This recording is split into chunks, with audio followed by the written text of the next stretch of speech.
Thanks for joining this webinar. My name is Ron Loveridge. I co-chair the Solar Valley Consortium. For the record, I am a longtime political science professor at UCR and a former local elected official in Riverside. The Solar Valley Consortium is part of SC-RISE, Southern California Research in Solar Energy. The director of SC-RISE is Alfredo Martinez Morales. He also co-chairs the Solar Valley Consortium. SC-RISE is in UCR CSERT, College of Engineering Center for Environmental Research and Technology. CSERT is the largest research center on the UCR campus. Our work is framed by the Solar Valley Consortium mission statement. Consortium activities promote the equitable and sustainable expansion of solar energy and related storage technologies in inland Southern California. At our last stakeholder meeting, we talked about various obstacles to siting industry-sized solar projects. In brief, the issue came in focus was land availability. We have land and sun. San Bernardino is the largest county in the country, and Riverside County is the 10th largest. There are state policies to encourage support as well as federal efforts to promote large solar energy projects. Question today, given the importance of industry solar projects, what are the barriers and solutions for the issue of land availability in San Bernardino County? Before introducing our director, let me acknowledge and thank our colleague Dave Willman for his excellent work in publicity and outreach. Now, Fred, director of the Solar Valley Consortium, please introduce our moderator and panelists. Thanks very much, Ron. Nicely situated in terms of what we're trying to accomplish today. So I'll just jump right in so as to get things moving. V. John White is the co-founder of the Center for Energy Efficiency and Renewable Technologies, and he's the legislative director of the Clean Power Campaign. Over his lengthy career, he has been involved in developing legislation and innovative regulatory programs focused on air quality, renewable energy resources, and the mitigation of global warming. And V. John is our moderator today. First up, panelist, we're going to be welcoming Devin Muto, who is a senior director of development responsible for overseeing the development of EDF Renewables utility scale solar and storage projects in their Western region. Since joining EDF Renewables in 2018, the company has completed over 1 gigawatt of projects in California, including Desert Harvest, Palin Solar, and now Desert Quartzsite project in Eastern Riverside County. Next up, we'll have Joan Petrovsky, who is a project manager for the Bureau of Land Management, with a background in operational planning, government contracting, land management, resource protection, and real estate, with over 30 years of federal service in environmental resource protection and administration. She's received awards from the film industry, from the National Parks Service, and the BLM. After Joan, we have Kevin Richardson from Southern Cal Edison, is a transmission planning manager and oversees high voltage generation, interconnections, and reliability studies in Riverside, San Bernardino, Inyo, and Mono counties. Kevin has participated in the Renewable Energy Transmission Initiative and the Desert Renewable Energy Conservation Plan and the San Joaquin Valley Least Conflict Solar PV Development Effort. After Kevin, we have Claire Kozad, who is the Chief of Staff for San Bernardino County 3rd District Supervisor Don Rowe. Claire advises Supervisor Rowe on all policy matters affecting the county and manages the 3rd District staff. Claire began her career as a staffer in the California State Assembly for Assemblyman Paul Cook, and she served as his legislative assistant in Washington, D.C. for almost 5 years. Claire holds a Bachelor of Arts in Economics from the University of California, Davis. And finally, batting cleanup, we have Commissioner Courtney Vaccaro from the California Energy Commission. Prior to becoming a commissioner, she worked as an advisor to Commissioner Karen Douglas. She holds a doctorate and a master's degree in public administration from the University of Southern California, and prior to that earned a Bachelor of Arts degree from UC Berkeley. So that's the lineup. And John, please take it over and let's get this thing going. Thank you, Fred, and thank you, Ron, for inviting me. I'm always honored to be part of these meetings. I think this is a very timely moment to discuss these issues. On the one hand, California is blessed with an abundance of solar energy and good wind and geothermal resources, but we are behind in deployment. We are going to need, if we're going to meet our 2030 and 2045 targets, we're going to need to build several tens of gigawatts worth of new renewables. And solar is going to be part of that because it's the least expensive resource, and combined with battery storage, which is most of the solar projects now are combined with battery storage, we have a resource that is extremely valuable to our grid. But there have been, in addition to this scaling up of renewables and solar, we also have a need for significant expansion of transmission. One of the problems that we faced this September with the very close call we came on the grid was a lack of interconnection and a lack of transmission for clean energy projects that could have otherwise been available. So we have a lot of work to do on deployment. We have a very ambitious set of targets, but the issue of siting has become to the fore because there has been some disagreements, shall we say, on the part of local governments. Actually, I think none greater than San Bernardino, which is, as I understand it, declared a large part of the county off limits.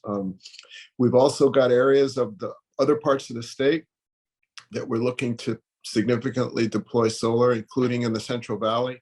But for the moment, the Southern California resource, because of the availability of transmission in Southern California, enables more projects to be built there. So we have a lot of challenge. I think the other thing that's come about in the last couple of years is a recognition that the grid that we have is going to need to get bigger to accommodate all of the demand for electricity, for electrification of transportation and electrification of buildings. So the scale of the build out that we're going to need to achieve is going to be daunting. It's going to require cooperation.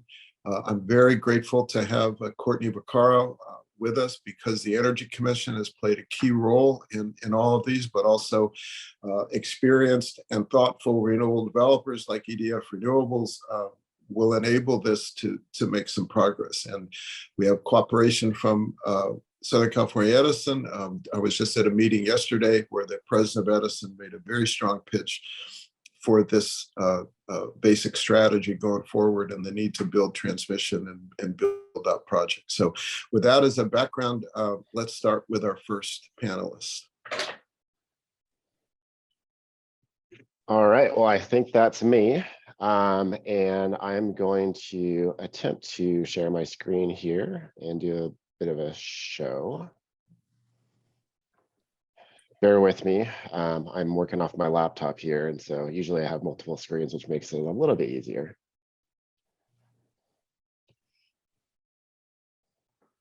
Let's just do the screen here.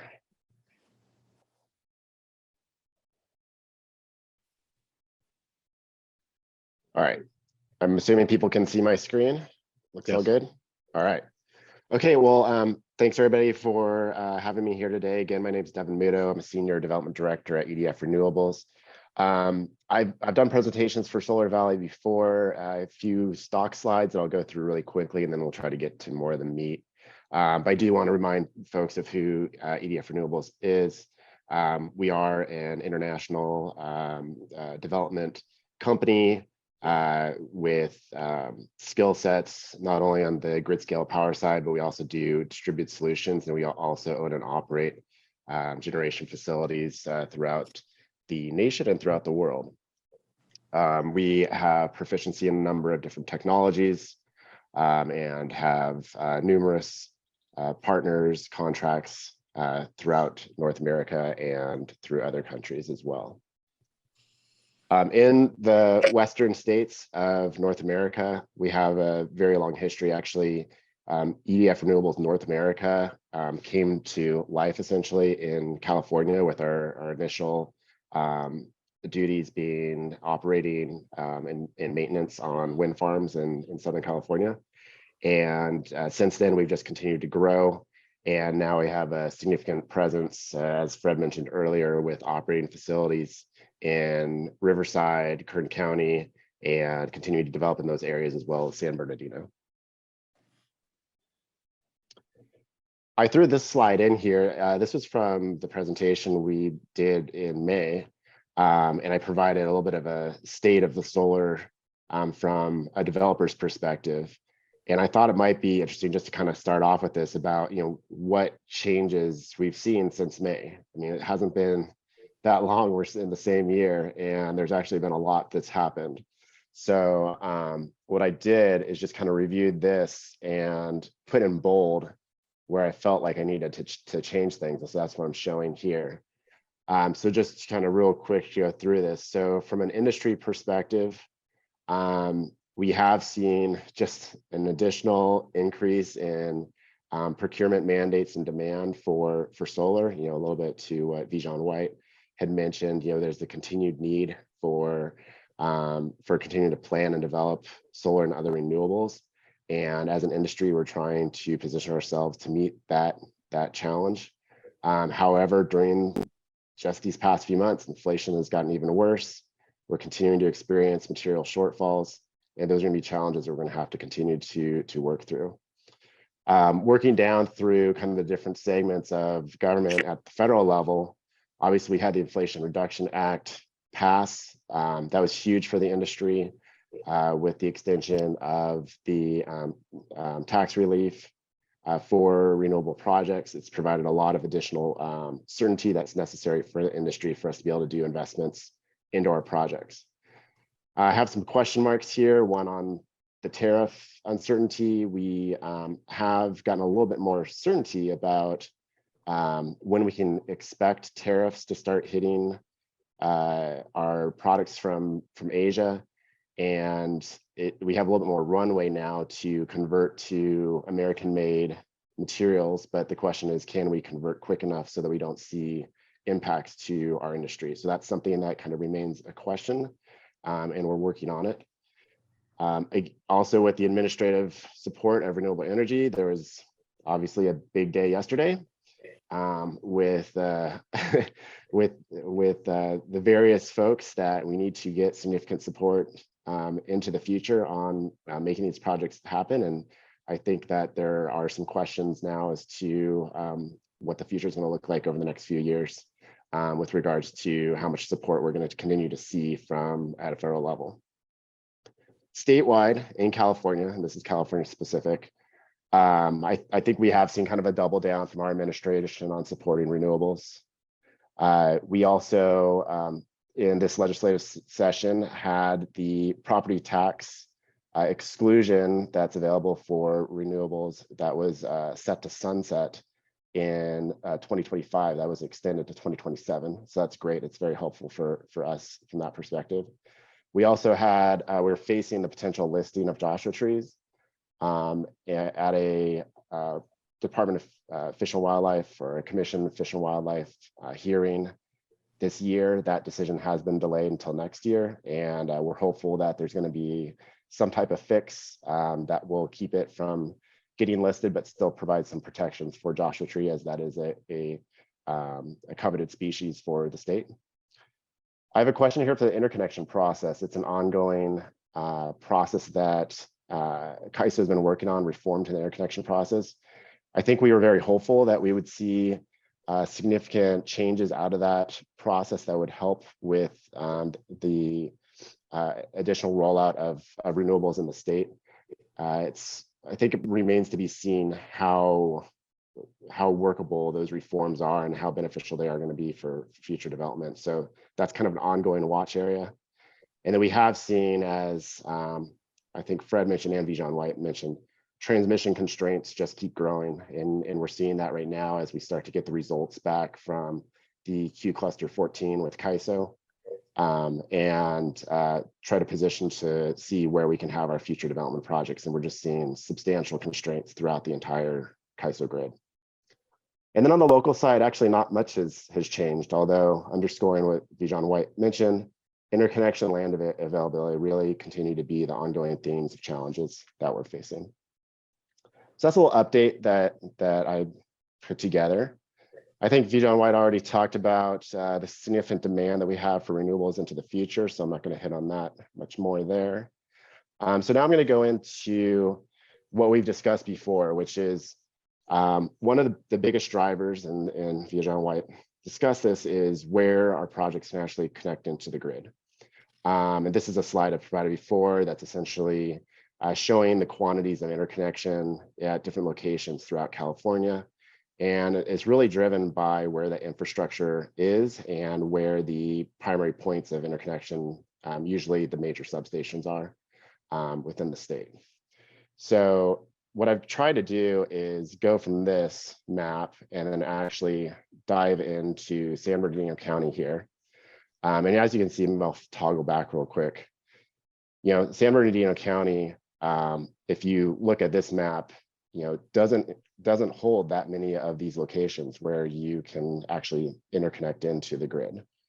And so you can see it much more within a zoom into the county here. And I've labeled the primary substations that we could target for interconnecting into the grid. And you do have the ability to connect mid-segment on some of these lines. It's extremely expensive to do so. There's also challenges from an electrical grid management perspective when you try to tap into the line kind of mid-segment. So it definitely is preferred from the transmission operator's perspective if you can go into where one of those major substations are. This is notable because as I move into the next slide, you're going to see that, and unfortunately, I don't have a good layover of the two between land and the transmission system. So you'll kind of have to imagine where these locations are. And then we're going to go into San Diego County land. And this is a exhibit that's been provided by San Bernardino County of essentially land that's available for renewable energy development. What you basically see here is that the white is pretty much all federal land that's off limits.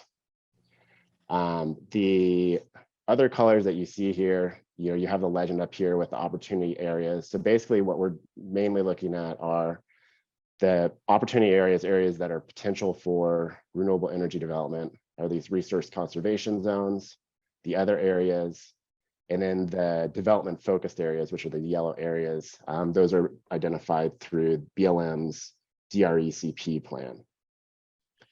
What you can see here is a pretty substantial checkerboard of those resource conservation zones. That checkerboard makes it extremely difficult to have a large continuous project. Also, most of that checkerboard is not near any of those transmission interconnection points. And similarly, the development focused areas are also not near any of those transmission interconnection points.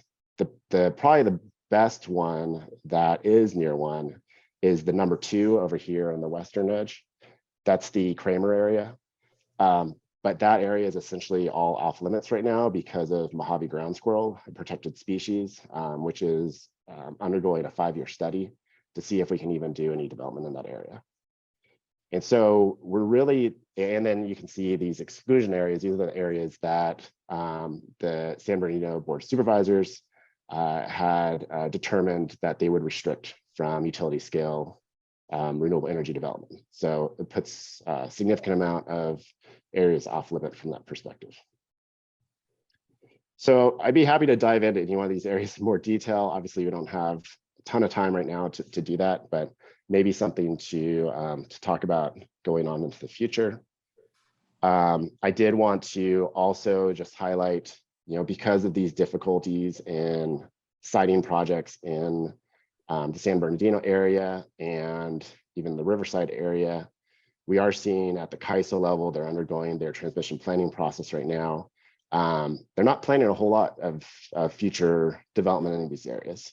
We're seeing CAISO really, I can't even say double down. They are quintupling down on the Central Valley, and really looking at the vast majority of generation to occur from the Central Valley, which I'm still scratching my head a little bit as to what that means for the future of the agricultural economy and our food sources for the state. But definitely something we need to work through. But we do need to continued investments to support renewables in the Southern California desert regions of San Bernardino and Riverside counties. These are also key corridors that lead to out-of-state solar generating sites. So San Bernardino, all the infrastructure in San Bernardino leads into Southern Nevada. In Southern Nevada, there are systems there. Part of Grid Alliance is in the CAISO system. It offers a lot of opportunities for additional solar development as well. And then Riverside County, that is a key connection to Arizona, where there's also a significant amount of potential for development there as well. So I don't think we should fully be minimizing the future potential of these areas that what we're seeing in the plans right now. And I think that leaves it, and I'm probably about out of time anyways, but just wanted to underscore that land and interconnection continue to be the major challenges here. We do need to get as much local support as we can, opening up additional development lands and across the other areas of the sector that affect us. And with that, thank you very much, and look forward to a fun discussion after everybody does their presentations. Thank you, Devin. That was excellent. Just what we needed. So you mentioned the DRECP, and that is a process that occurred several years ago, which was designed to try to do some forward-looking planning on the federal lands. And your point about the need for the developable areas to be coordinated with transmission availability and interconnection is a crucial element, because if you're going to have solar development zones and you send the developers there and there's no transmission, you're sending them there to die. Yeah, it's effectively not a strategy. So I think you've done a good job of highlighting these constraints. I do think Central Valley has some significant potential on disturbed land, but I think the key is going to be coordinating the land use with the local interests. If you've got land coming out of agricultural production or is damaged by salinity, that's a different situation than prime agricultural land and so forth. But thank you, Devin. That was very helpful. Now, can we hear from Fred? Do we have BLM up next?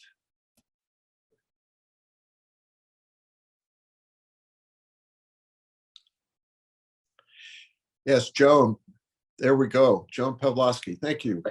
Good morning, everyone, and thank you very much to the host for inviting the Bureau to this solar webinar. Good morning, everyone. My name is Joan Pawlowski, and I'm a project manager out of the California Desert District with BLM. Kind of a general overview of what we've accomplished here in BLM, California specifically, as you can see from our numbers. Since 2010, we have permitted 20 projects, nearly 6 gigawatts into the grid, and we continue to work on new applications as well as assisting in generation connections to private solar facilities coming online or proposed. So we have been very assertive in responding to the needs of the public in permitting solar renewable projects. And with that, the Bureau has its constraints, obviously, and we have to accomplish our mission, and that's maintaining a healthy, diverse use of our public lands for the enjoyment of all. And with that, we have to, of course, comply with all of these various regulations, protections of wildlife, as Devin mentioned. You know, there's the big one for us here in the California Desert District in San Bernardino County is the desert tortoise. And now with the potential listing of the Joshua tree, that will increase our work. So with that, what the BLM, what we started going back to the days in the 2010s and the decades here, is we have worked really assertively to focus our planning, our land use planning. First off, starting with the solar programmatic EIS to focus and designate public lands available for renewable energy, both wind and solar, and primarily out here in the southwestern states. And as mentioned by Devin and others, there is the DRECP. That was a big step and focused our attention here, public lands specifically in 7 counties: Inyo, Kern, Riverside, San Bernardino, San Diego. And it was a collaborative effort by the BLM and other agencies to really work together as a renewable energy action team. And that was a big step. As mentioned, the DRECP, it gave us the opportunity, land planning, to really facilitate and streamlining permitting in these areas. And as mentioned, we developed DFAs, the development focus areas, as well as we also look to variance process lands where it may be considered without having to do any land use plan amendments. Land use plan amendments do take time. The environmental impacts to our lands is a major consideration in balancing for our mission and doing a better job. One of the successes that we can say for BLM California is that with DRECP and our planning is we've been able to get over a lot of the administrative hurdles, unlike BLM in the other Western states. So we really pride ourselves here in BLM California that we've been able to make that move and respond.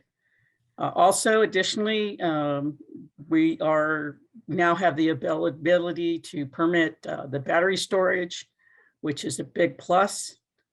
And that we're seeing with a lot of our projects that we're permitting and that are pending processing. And in 2017, of course, the Bureau kept moving. We added the potential for leasing opportunities. And that again helped us in streamlining projects and administrative actions. With the support of the administration through executive orders, and of course, new laws being instituted in many of the states, focus on renewable energy, responding to climate change, providing all of this and really pushing forth, facilitating all of this. We've made great strides. And we're trying to respond to the governor, of California with an ambitious change in clean energy projects throughout the state. And we'll continue to do that. Sorry. And of course, we try to help guide folks, providing them information, mapping tools on how to focus their proposals, trying to find those locations with high solar potential and low resource conflicts that would be appropriate for projects. And we recognize, there is a grid situation, which is a primary part of my position in working with utility companies in extensions, in rebuilds, of a lot of the grid lines that are well over 100 years. With the state of California, growing ever so much with its population expansion, we are quite a state. But for California BLM, we keep moving forward. We are committed to that and responding, and that's what we're trying to do. And so looking to barriers and solutions, we are doing our best to promote renewable energy via land use planning, trying to streamline the process. And there is a phase 2 of DRECP in progress. So we're doing what we can, collaborative efforts. And we envision offering assistance in improving collaborative efforts. We wish to establish county planning relationships on projects. I was greatly involved in the early 2010s with the county on several projects. And we continue to want to work with the applicants to help them really put together packages for projects. So that'll help us in the deployment to be more efficient. As mentioned, I'm working with utility companies, and we're hoping to be very proactive in meeting the grid needs in the future, working with the remedial work on the transmission lines. We also, as the Bureau nationwide, we are looking at our 368 corridors. An amendment process is in progress. And of course, we look to the future climate response and vision, gearing up on staffing, and of course, what to expect or looking to anticipation of environmental regulations that are yet to come. So with that, I thank you, and that's it from us. And we look thoroughly forward to working collaboratively with everyone and focusing on development what we can here in San Bernardino County. We've been very successful in East Riverside through their ordinances and other things that they have, and it's made it just really great. So, and we hope to have that with San Bernardino County. Thank you very much, Joan. I can't resist asking a question that goes back to the earlier period of siting, and that is a decision was made by the BLM in the early 2000s to incorporate the Mojave ground squirrel protection habitat as part of the federal plan, even though the Mojave ground squirrel is not a federally protected species. And the amount of land that BLM has set aside through this decision is exactly some of the best resource areas, particularly that piece up by Kramer. So I wonder, is there any plan to revisit or take a look at whether or not that is still an appropriate designation? Because while it's a species that we care about, it's not a species that's necessarily deserving of 100,000 acres of land being protected when it's not even federally protected. So is there any process for revisiting that, or are we just stuck? Well, I believe the Bureau continues to work with the state of California, in particular, both of the Fish and Wildlife agencies, California State and U.S. Fish and Wildlife. And we still work behind the scenes. There's conversations going on about that as well. And not only for Kramer Junction for the MGS Mojave ground squirrels, but the remaining habitat in that Kramer Junction area there, that is former critical, and well, it's not formal, but it's very high density of the federally listed species, the desert tortoise. That vicinity at Kramer Junction to the north, west, and east is very prime. And so well, there's a piece of land that we call the bowling alley that is on both sides of 395, about 19 miles north of Kramer, 12 miles north of Kramer. And that piece is transmission on both sides of the street and both sides of the highway. And the borax fields are adjacent. So it may have some spots of habitat, but it's really worth another look. So I couldn't resist raising that because it's something that came up some years ago. So thank you for, or at least giving that some thought. Oh, yeah, absolutely. I'll pass that on. And of course, we'll discuss that and we'll see what we can do. Yes, and I know there's some infrastructure construction future anticipated in that vicinity that I'm working with Southern California Edison. So we'll see what kind of collaborative efforts we can make to keep me posted. It's a personal interest of mine. So thank you for taking the time. You're quite welcome. Next, we'd like to hear from Kevin Richardson from Southern California Edison.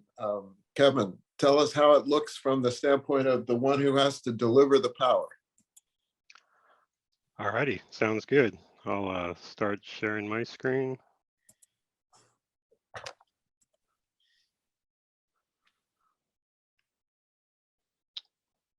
Let's see.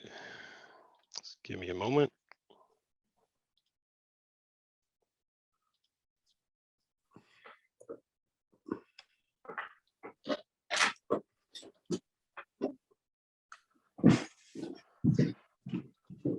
Are people able to see my screen?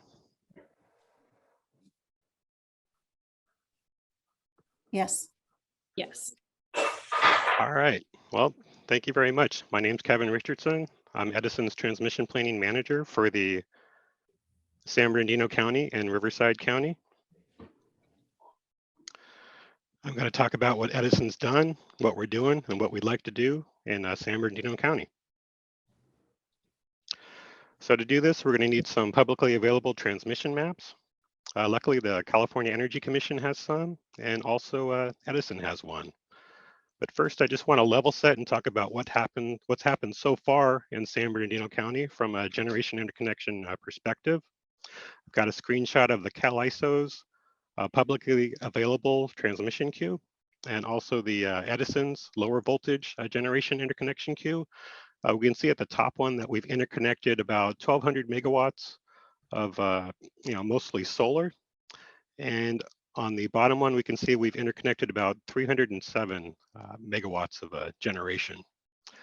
So what's currently going on? Well, if I sort the CalISO queue on projects that are in progress, we can see that we have about 36 projects totaling just under 10,000 megawatts. So these are projects that are in the study process, that have completed studies, that are signing generation interconnection agreements, or just basically want to keep going forward in the process. And to put that number into perspective, that's about 1/3 of the CalISO's forecasted peak load for today. So then the question is, what's the state of the transmission system in San Bernardino County? So basically there's 3 main transmission corridors that I'd like to talk about, and we'll kind of go through each one quickly. The first one is what I'd like to call the Route 395 corridor. It's all the facilities along the 395. And so on this map, it's from A to B to C to D. So from the Ridgecrest area down to Kramer Junction, down to Victorville, down to the Hesperia area. And so from A to B, Ridgecrest to Kramer Junction, we've got 2 115 kV lines. From the Kramer Junction area to Victorville, we've got 2 220 kV lines and 2 115 kV lines. And from Victorville down to Hesperia, we've got 4 220 kV lines. And then the power comes into our Lugo substation in Hesperia. It gets stepped up to the 500 level by 2 bulk power transformers and then heads down south to the Ontario area. And as V. John White said, we need transmission upgrades. Most of these facilities are kind of reaching their capacity in the generation interconnection process. And so the common upgrades in this area normally are 3 things. Either it's reconductoring the whole corridor with high temperature, low sag conductor, or it's a new transmission line from the Daggett area down to the Hesperia area. So that's from letter E down to D. It's basically what the previous Coolwater Lugo transmission project was trying to do, or a new transmission line from the Kramer Junction area to the Hesperia area. So again, from B to D. Now the next transmission corridor I'd talk about is the Interstate 40 to the Interstate 15 corridor. It's kind of a east to west corridor. So from Kramer Junction, east to the Daggett area, and then east again out to the California-Nevada border. Back in July of 2013, over by the letter F on the upper right-hand corner of this map, we were able to complete our El Dorado Ivanpah transmission project. And so this is a project to put in a new substation, Ivanpah substation, kind of towards the border there. And it was to collect the power from the Ivanpah Coliseum solar power tower projects that you see kind of when you drive to Vegas. So that was about, 300 or so megawatts, and then another project called Desert State Line out there. We put in our Ivanpah substation as a collector substation to collect that power, and then we rebuilt the weak 115 kV line from the letter F there over to our El Dorado substation by the letter H there. So we rebuilt the 115 to 220 kV to be able to handle all of that power. And so basically, on a previous slide, I had mentioned that about 1,200 megawatts has been installed in this county.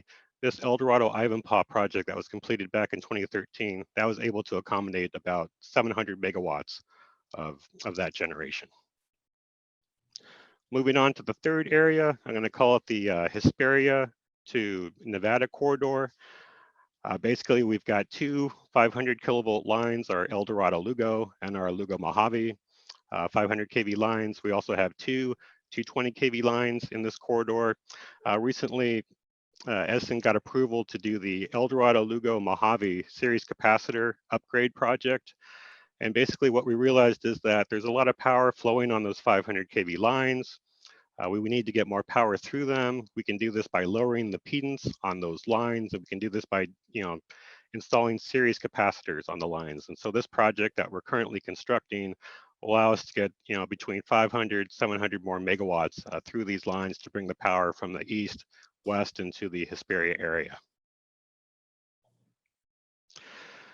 I've included some links to some of these projects, one being the El Dorado Lugo Mojave, what we call the ELM series capacitor project, and there's a map over on the right-hand side there.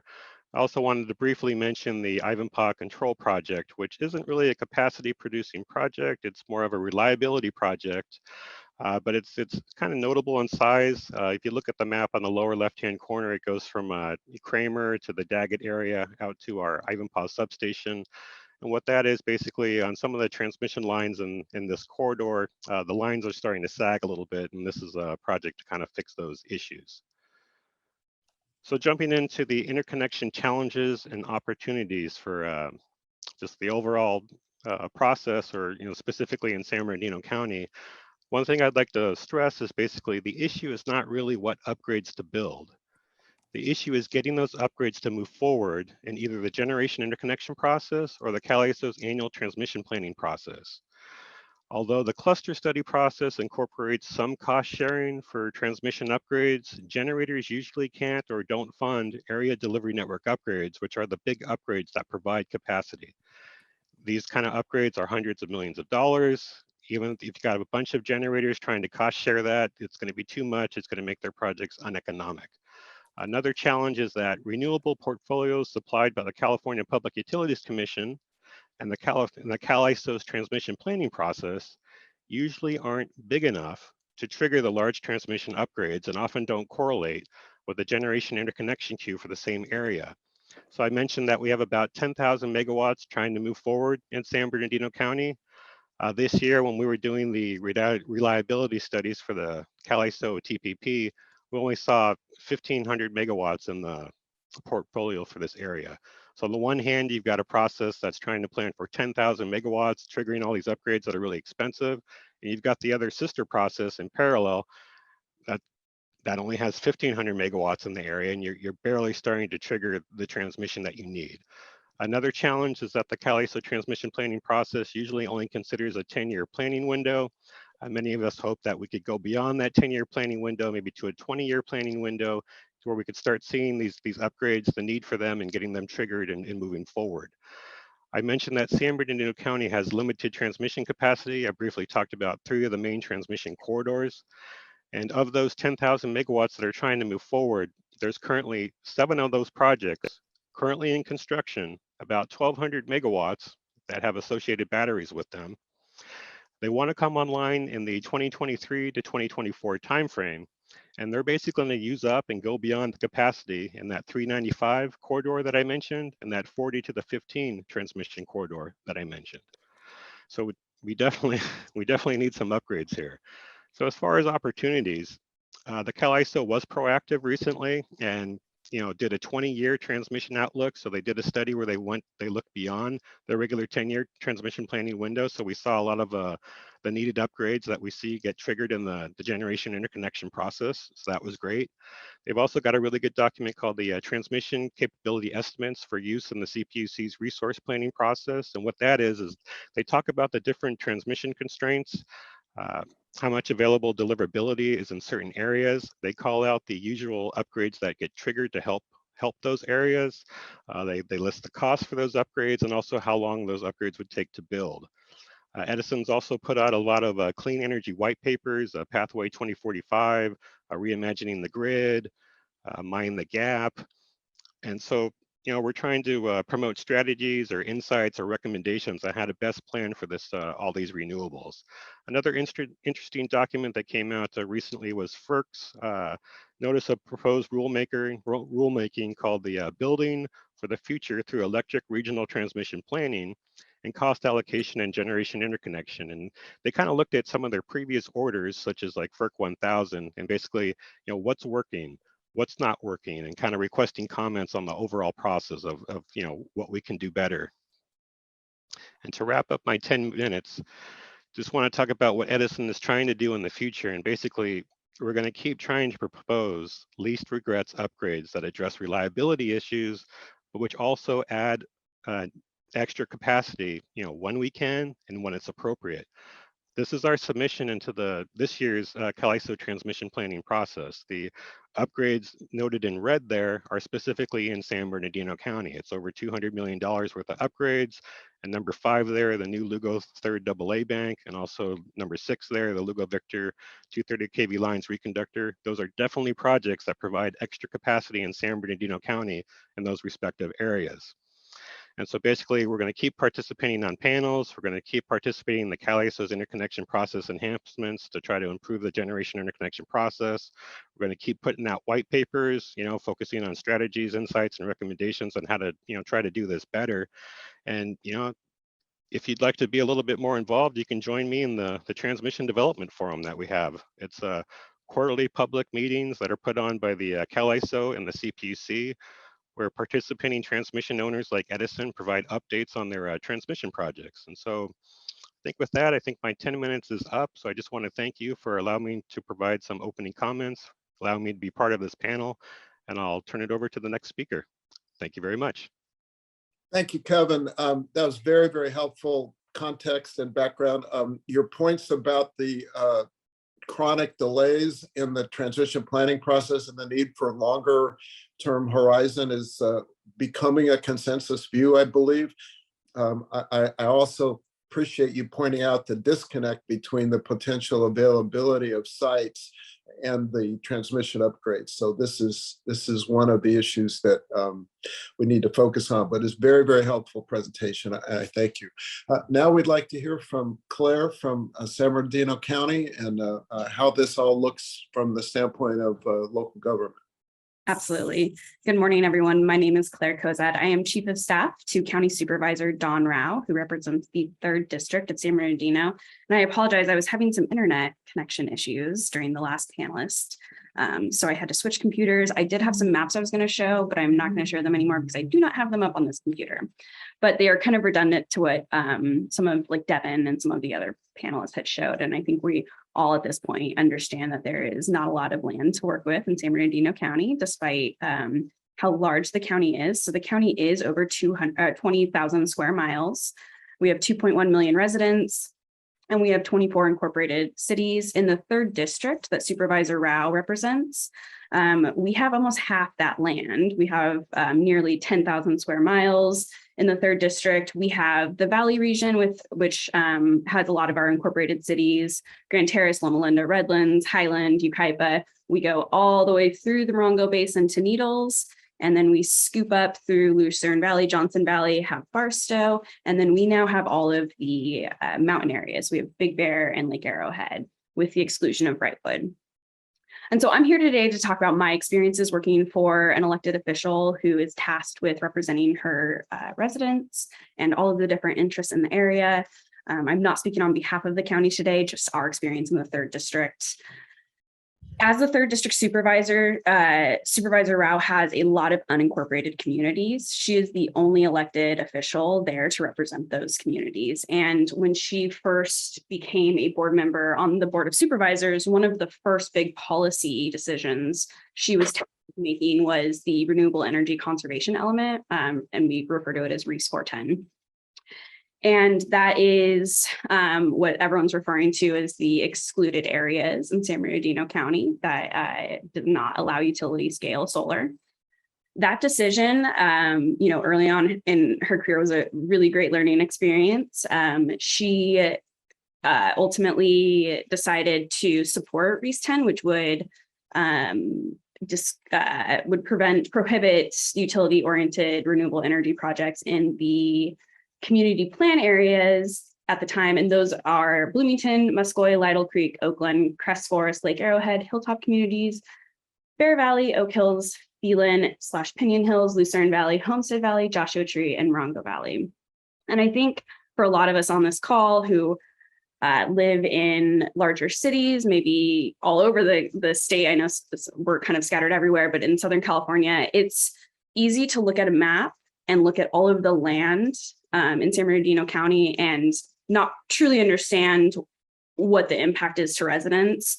And Supervisor Rao made that decision because she heard from all of those rural residents. Yes, there is a lot of land. Yes, rural communities look a little different than some of the cities that we're used to, but they have chosen to live there for the peace, the tranquility, the dark skies. I see Steve Bardwell's on this panel. Was a huge champion in helping us get a night sky ordinance passed to preserve those dark skies in our unincorporated areas.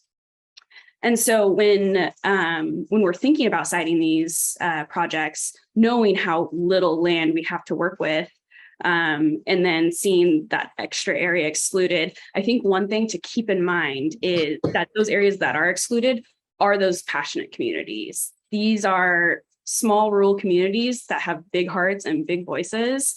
And if REES 410 went away, it's not like it would be free sailing to get the project cited there. The community would have a tremendous impact, and they would be very vocal on those projects. And what I've experienced from our side, and I don't know if some of the solar companies on this call have a different experience, and I'm completely open to having phone calls after this to discuss that, is since we've created the REES 410 exclusions, the solar projects that we do cite in the county tend to go much smoother as far as the community impact and the community input that we receive.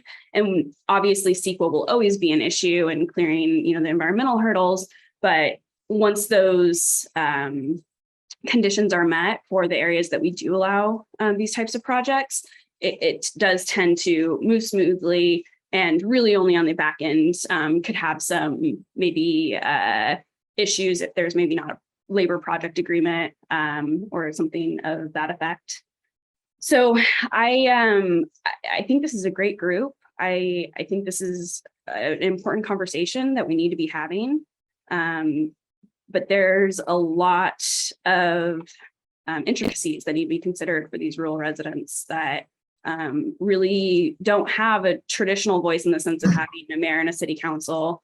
They only have their county supervisor. And I know Supervisor Rao takes it very seriously to preserve that rural lifestyle that they have chosen, while being, of course, pro property rights, business friendly, and so creating policies that'll help us develop solar and meet those long-term, not really long-term, short-term energy needs that we need to accomplish right away. So I'm learning a lot so far, and I'm glad this group is together so we can discuss this and dig deeper into future policies.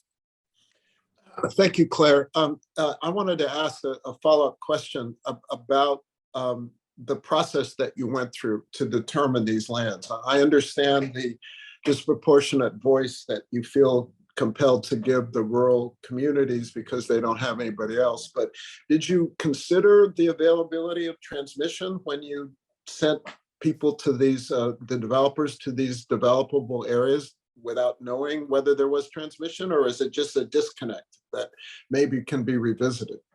John, I think that's something that we should certainly have a discussion about with county staff. Since Supervisor Rao came on right at kind of the tail end, she had to make the decision and wasn't in the staff level discussions. I think that's something that we can dig deeper in. I can take back to staff and understand how those decisions were made. And we can dig into that, but It would be good if we could maybe have our friend from EDF share that, or Edison to share the map, that we have these areas that have been identified for available development. And then how does that overlay with the transmission availability? Yeah, that map and Devon's map was very helpful if that can be sent to me, because we do need to have that technical discussion, that realistic discussion of where these can actually happen. But, keep in mind that we have some residents that, we need to protect their lifestyle very seriously. Thank you, Claire. Now we're going to turn to Commissioner Courtney Vaccaro from the Energy Commission, because in last year's legislative session, in the trailer bill, the governor created an authority for the Energy Commission to preempt local government if upon the application of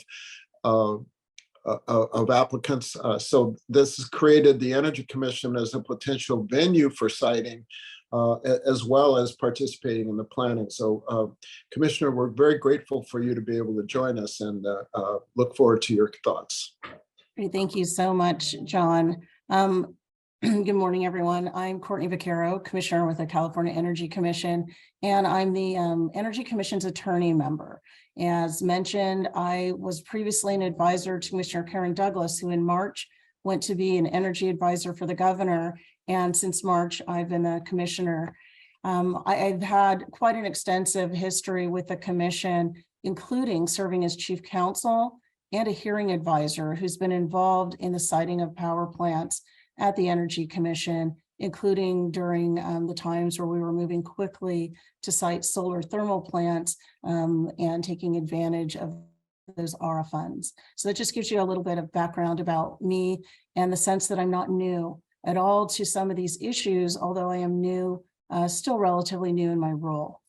So I need to start, I think, first by just expressing my appreciation for being included today and being at this virtual table. I wish it were in person, because this conversation about coordination and partnership between state and local governments is truly critical to all of us realizing the build out of generation and transmission resources that will be necessary to achieve the state's climate and clean energy goals. So just by way of background, the Energy Commission is the state's primary energy planning and policy agency. And work at the commission encompasses serving as a lead commissioner in several areas, one of which relates to siting, transmission, and environmental protection. That division is responsible for reviewing and preparing environmental and other technical analyses on applications submitted for power plant entitlements. That division also works on longer range infrastructure planning, things that include offshore wind energy development in federal waters off the coast of California, and developing land use information for use in statewide energy infrastructure planning. Those are top of mind lead commissioner topics for me. And it's very timely that we're talking today about strategies and partnership. And so I want to just again set the table for why the urgency, why this focus, where the state is coming from in terms of really looking for this urgent action. So as many of you know, California has very aggressive climate and clean energy goals, and we're working fast to transition our energy sector to clean electricity. And we're doing this in the midst of an undeniable climate crisis that's resulting in impacts that are happening faster and on a larger scale than I think many of us anticipated. So the state's working right now to meet the urgency of this moment. And we're doing it by implementing a suite of policies that are going to hopefully reduce the pace, the magnitude, and the cost of climate change impacts. So a few examples been touched on earlier by others, but I want to get, I think, a little bit deeper into what some of this means. So specifically as to clean energy, The 100% Clean Energy Act of 2018, which you'll hear many of us refer to as SB 100, requires that at least 60% of the state's electricity comes from eligible renewable energy resources by 2030, and that by 2045, all retail electricity sold in California and state agency electricity needs will be powered with renewable and zero carbon resources. And just recently, the governor signed law that sort of sets a timetable, an accelerated timetable to meet those goals. So importantly, SB 100 required the Energy Commission, state, California Air Resources Board, and the Public Utilities Commission to develop a joint report every 4 years that talks about how the state is going to meet the SB 100 goals. That first report was issued in March of this year, and it found that we need a significant, unprecedented build out of renewable and clean energy generation over the next 25 years. A key finding is that we will need to build 6 gigawatts of new solar, wind, and battery storage resources annually. The report also found that solar and wind build-out rates will need to nearly triple from historic rates of development, and that battery storage build-out rates will need to increase by 8-fold. So just diving in the details a little bit to kind of frame out what that means. So modeling results have indicated that for utility scale solar, the state could need an additional 17 gigawatts by 2030 and about 69.5 gigawatts by 2045, which would require developing roughly 759 square miles with an assumption that 7 acres are needed for each megawatt of capacity. This is a significant build out rate, and this will require close to 20,000 acres per year converted to solar. So the scale of development, it's daunting. It's something new, and it's something that we're all talking about today is going to create challenges. But I think at the same time, the scale of this development also creates opportunity. But to seize that opportunity, we're going to have to ensure that that pathway to achieving SB 100, it has to be affordable, it has to be equitable, it has to be reliable, and it has to be implemented in a way that allows for achieving both local and state land use planning priorities.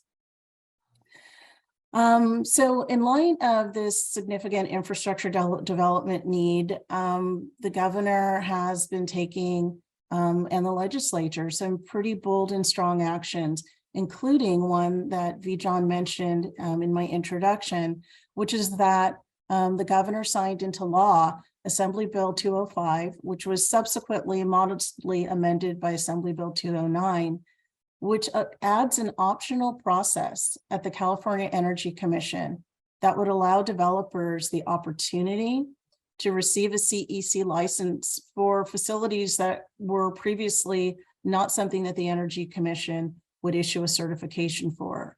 That includes solar photovoltaic or terrestrial wind energy generating power plants.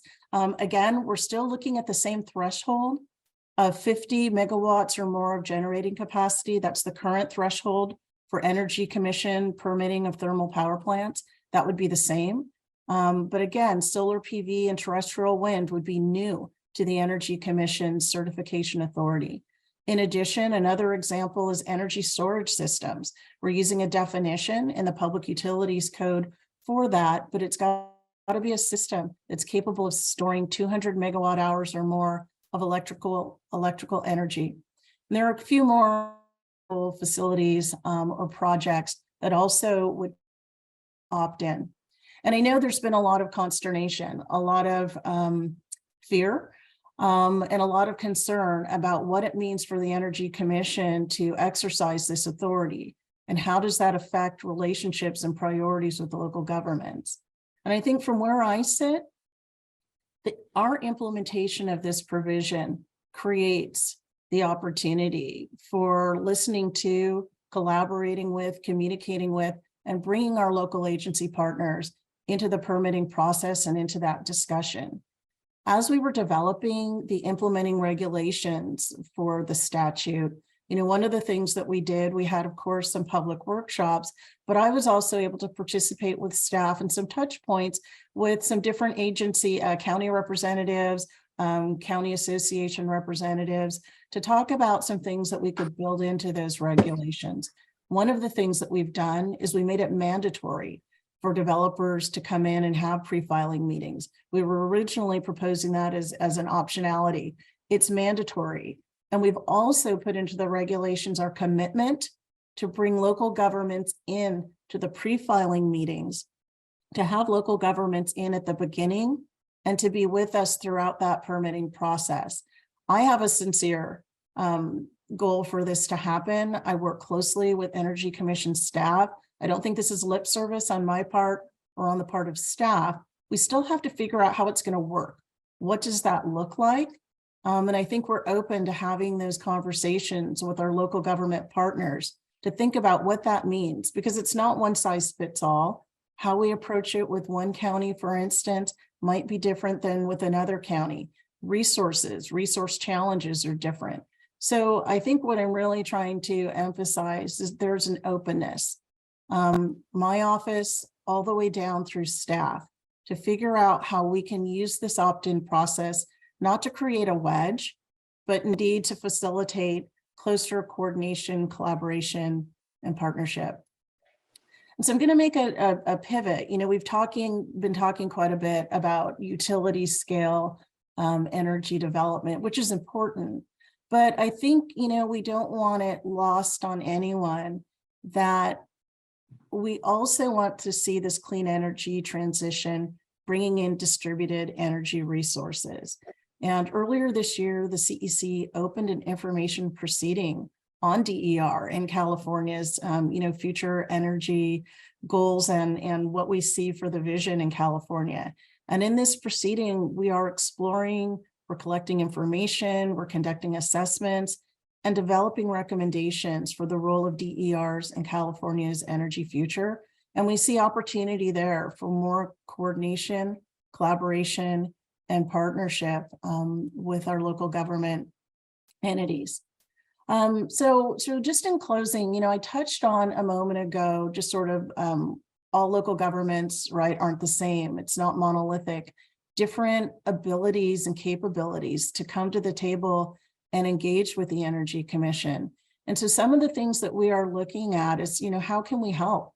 How do we help in terms of grant funding? I think some of you might recall in 2013, San Bernardino County received a grant from the Energy Commission to help with the development of the renewable energy and conservation element, the general plan.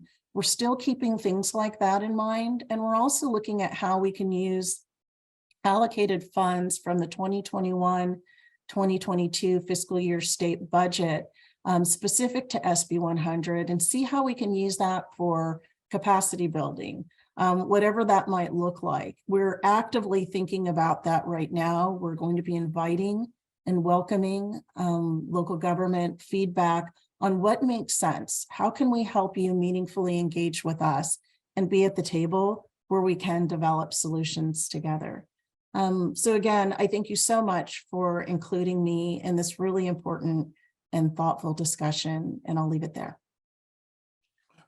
Thank you, Courtney. That was very helpful. Is there any plans for additional technical assistance to be provided to local governments in conjunction with this build out? Because one of the things that I've observed is that while those of us working on the big picture know that there's a big pipeline coming, most of the local government folks only take applications as they come in and they don't start working on them until then.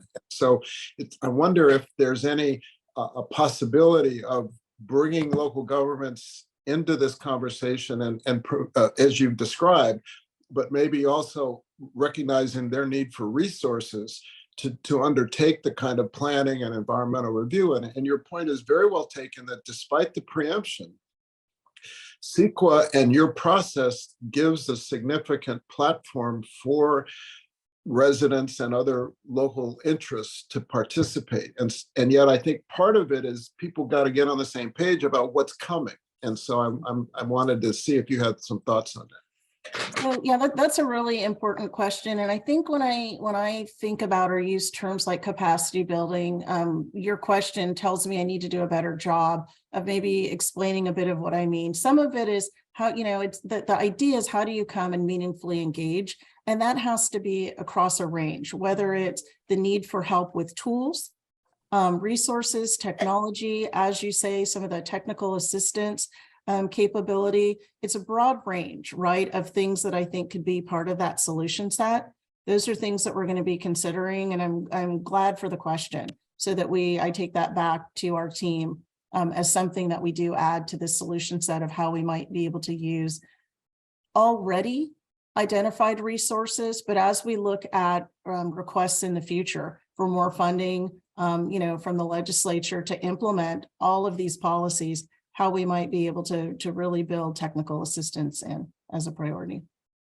One of the other capacity issues is with Fish and Wildlife, because again, they don't review projects until they come in. But during the 2010 Obama era, when we built 10,000 megawatts, BLM did a terrific job of coordinating with Fish and Wildlife at the federal level.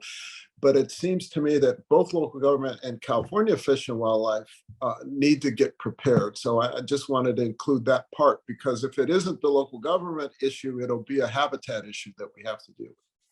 Yeah, so just one final comment in response to that. Again, really appreciate that. And I would say, something that I'm very deeply involved in right now is sort of looking at solutions with respect to offshore wind energy in federal waters off the coast of California. And I see a lot of parallels and the need for the same types of solutions. Federal, state, local partnerships. How do we talk early and often? How do we ensure the capability and the capacity for that? So really hoping to find synergies as we're developing solutions in the SB 100 space to apply them to offshore wind and vice versa. Thank you, Courtney. Fred, do we have time for questions, or do we have other points we'd like to engage?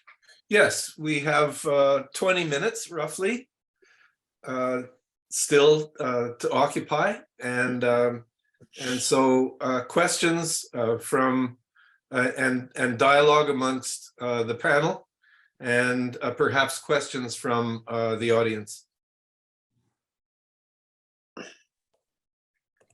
So maybe what I can do is just underscore from what I've heard the really critical element of transmission.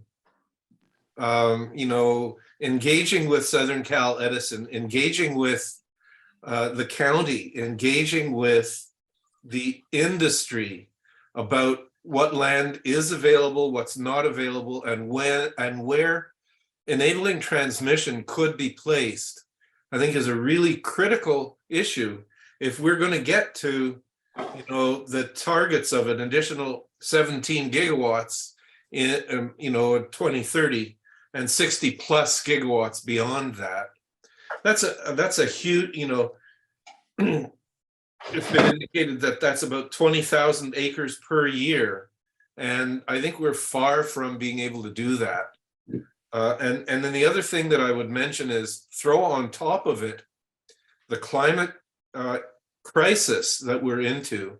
And we really need to be looking at increased communication amongst the agency partners, Southern Cal Edison and industry. And so I think that's one of the things that we can take away from this.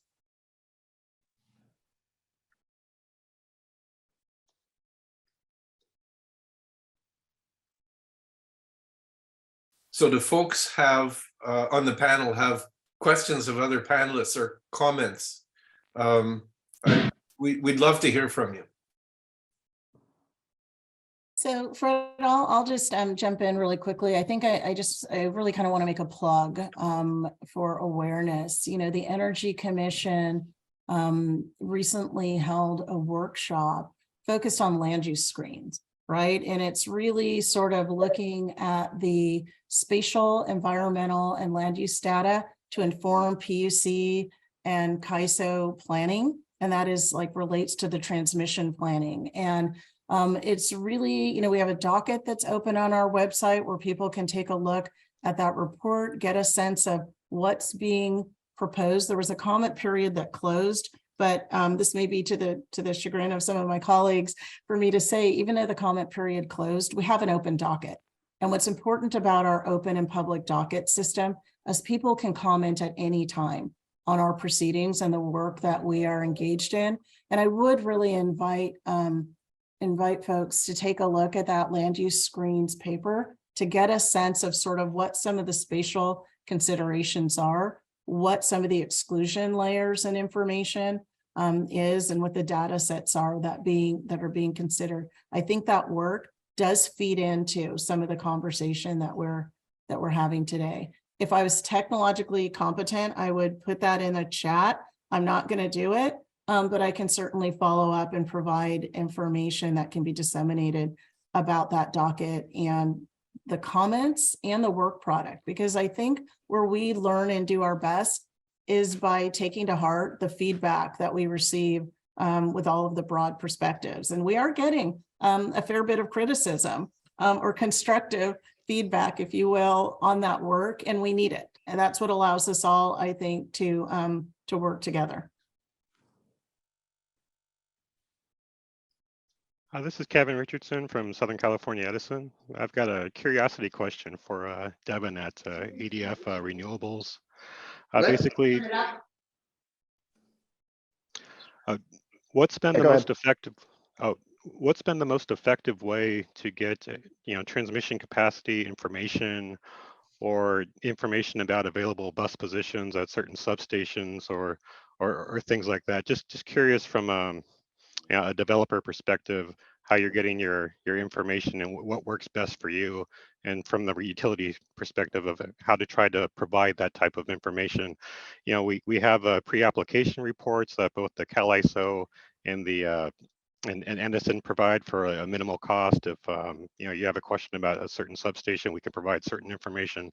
But just kind of wondering from a developer's perspective, what's been the best way to get that type of information for you? Well, I think we have taken advantage of the pre-application process before. It doesn't always give us all the information that we really need to understand the feasibility of interconnecting at that location. So we often, because of the limited amount of other information that's available, will often bring in consultants to analyze the system as well and try to forecast what types of network upgrades and interconnection costs that we're going to see going into any area, as well as the congestion and other implications we might face. But unfortunately, really the only way for us to get the real information about the ability for us to interconnect is to actually file an interconnection and obtain the system impact studies and facility studies that are generated through the interconnection process. And I think that's why we saw in the Q cluster 14, they called it the super cluster, because everybody was just trying to explore where they could actually access the system. And unfortunately, at the same time, I think it overwhelmed the system and didn't probably provide anybody with really any good information. So we do need to figure out a better way of trying to analyze the grid and make it a way, that information available to folks so that they don't have to just lob in interconnection proposals just to try to figure out, what the implications are going to be for them trying to file at any location. Right. So we know the interconnection window normally opens in April. So do you think if, let's say, a month or 2 months before, if utilities or the CalISO had like a town hall forum where developers could call into, and the utility kind of went over the current state of the grid, capacity of the lines, and available bus positions at substations, then we had a couple of hours for developers to ask very specific pointed questions. Do you think that would be a better process or more helpful to you, as opposed to the pre-application report or something else? I think that would be a better process, and just more data and information about the system, allowing us to do more analysis and dig into a second and third layer analysis would be helpful. I think that's one of the things that we've continued to advocate for is just a little bit more of open data sharing with regards to the system so that we can have a better understanding of it. Thank you. Appreciate that. It's helpful. Yeah, no problem.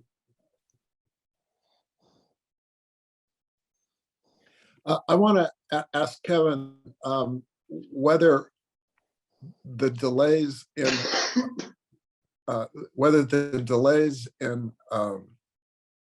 the building and transmission can be overcome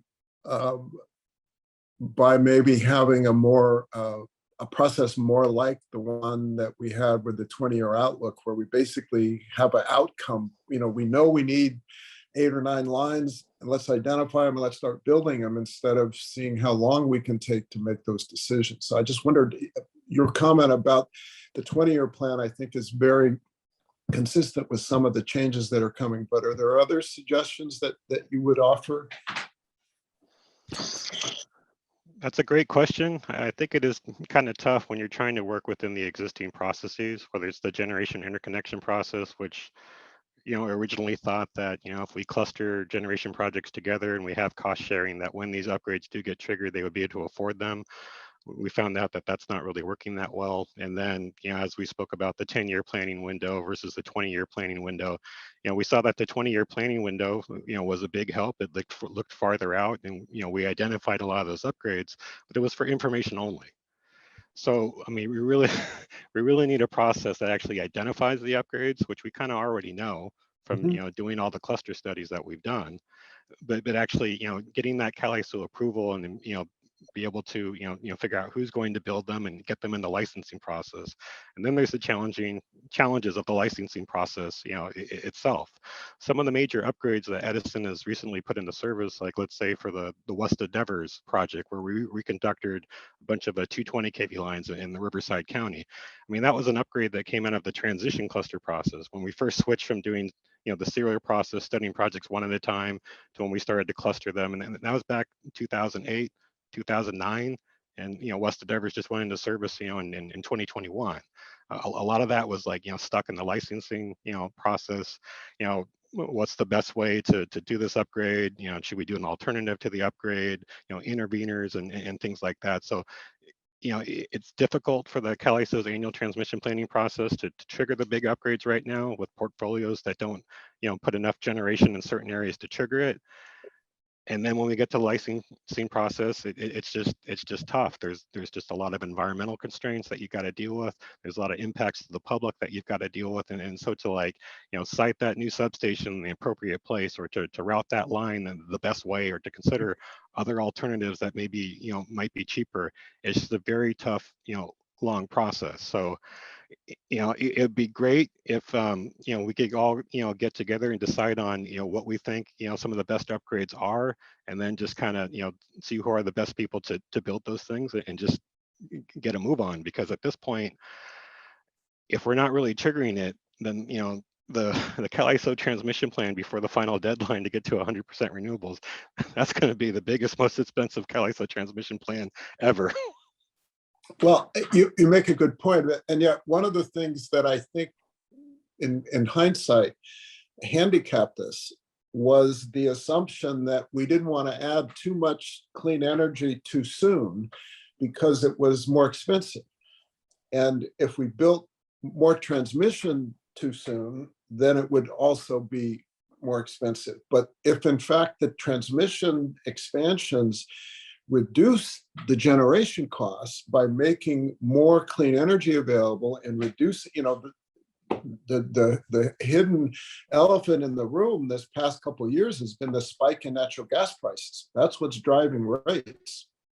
And so the more we can reduce our dependence on gas, the lower it's going to be for our costs. So this is sort of a sea change in the attitude about both clean energy and transmission. It's now recognized, I think, broadly, and I think Courtney can speak to this on behalf of the administration, that everybody now sees that we're behind and we got to build more transmission sooner if we're going to have any chance of getting to our targets. But at the same time, our planning process has got to be inclusive enough that we don't make that harder than it needs to be. And I want to ask you also, what about the possibility of joint projects with Edison and DWP on some of these, import line, like from north-south or from the east, because there's, both Edison and DWP are looking to buy many of the same things and need that transmission capacity. And, a 500 kV line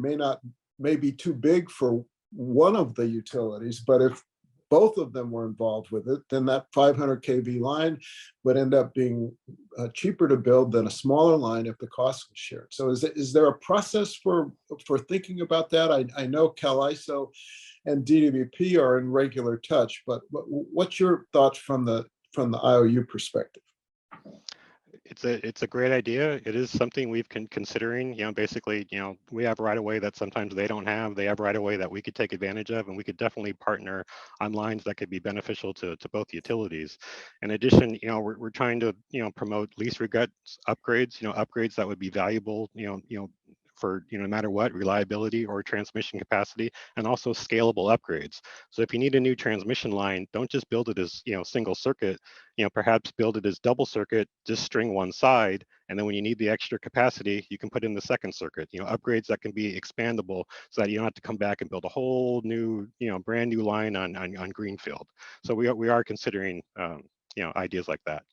You mentioned reconductoring, and I'm wondering, is there a process reform that we could engage in that might accelerate reconductoring? Is there a CEQA burden with reconductoring that we end up having to disclose environmental impacts that are time consuming but maybe not significant? Or what does reconductoring mean, and how does it affect the process?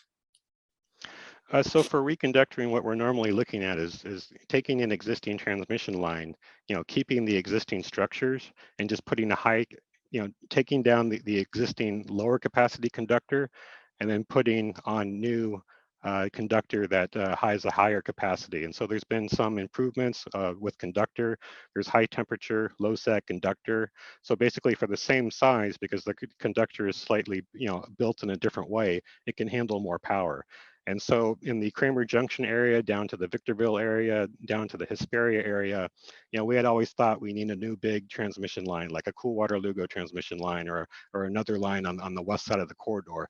But in recent generation interconnection studies, we found that, with this new high temperature, low sag conductor, we could keep the existing structures and just reconductor them to get higher capacity through that corridor at a cheaper cost and possibly with less environmental impacts. John, we're getting near the end, but I did want to ask Courtney Vaquero the question of 20,000 acres a year is the goal line. Where are we as a state in terms of the 20,000 acres a year?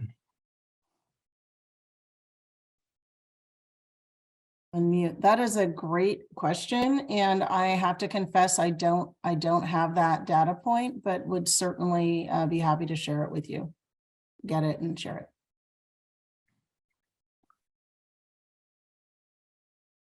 So I'll follow up. Okay, thanks.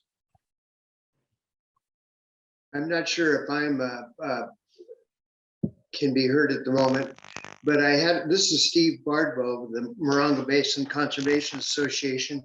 I had a question regarding the use of and the role of a distributed electrical generation system.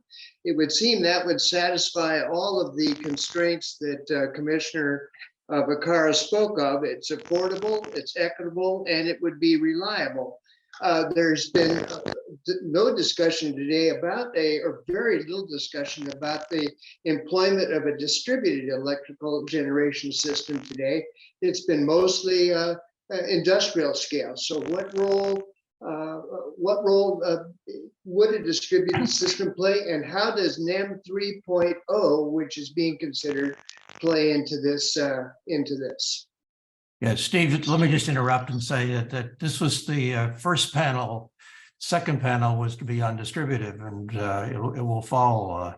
So the question, I think, is very timely and important, but in terms of the Solar Valley Consortium, it was the second stage.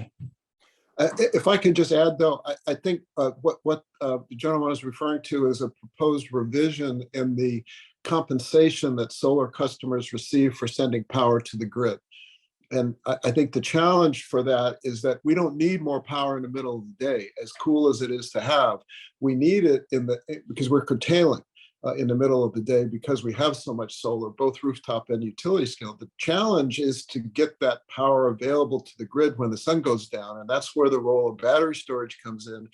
My hope is that the PUC, in making some adjustments to NEM, the net metering or compensation policy, will also take the step to incent and encourage the installation of batteries by existing and future solar customers. From here on out, nobody should build a solar system without a battery. Okay, it's just not. It's not making a contribution the way we used to think it does. Because good news is we have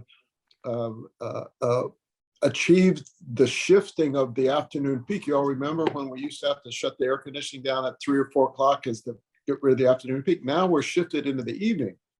But what that means is that the grid needs to compensate homeowners for the rooftop solar that they can provide through their batteries in a similar way that they're compensated for net metering, which occurs at a different time. Thank you. And I would just add that, all analyses for the state of California is that distributed generation cannot come close to meeting our climate change goals or our energy goals for the state. We need to have utility scale generation as well as distributed generation. Distributed generation is still extremely important to the solution, but utility scale is also going to be a necessity for us to be able to meet our goals as well. I understand that entirely and appreciate that.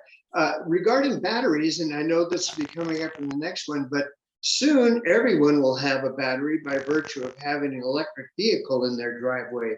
And so there's going to be batteries everywhere, it would seem, very soon. But I just wanted to make sure we didn't give short shrift to the idea of distributed electrical generation system. But thanks very much for your insight on that. Thank you. Closing statements from John and Ron.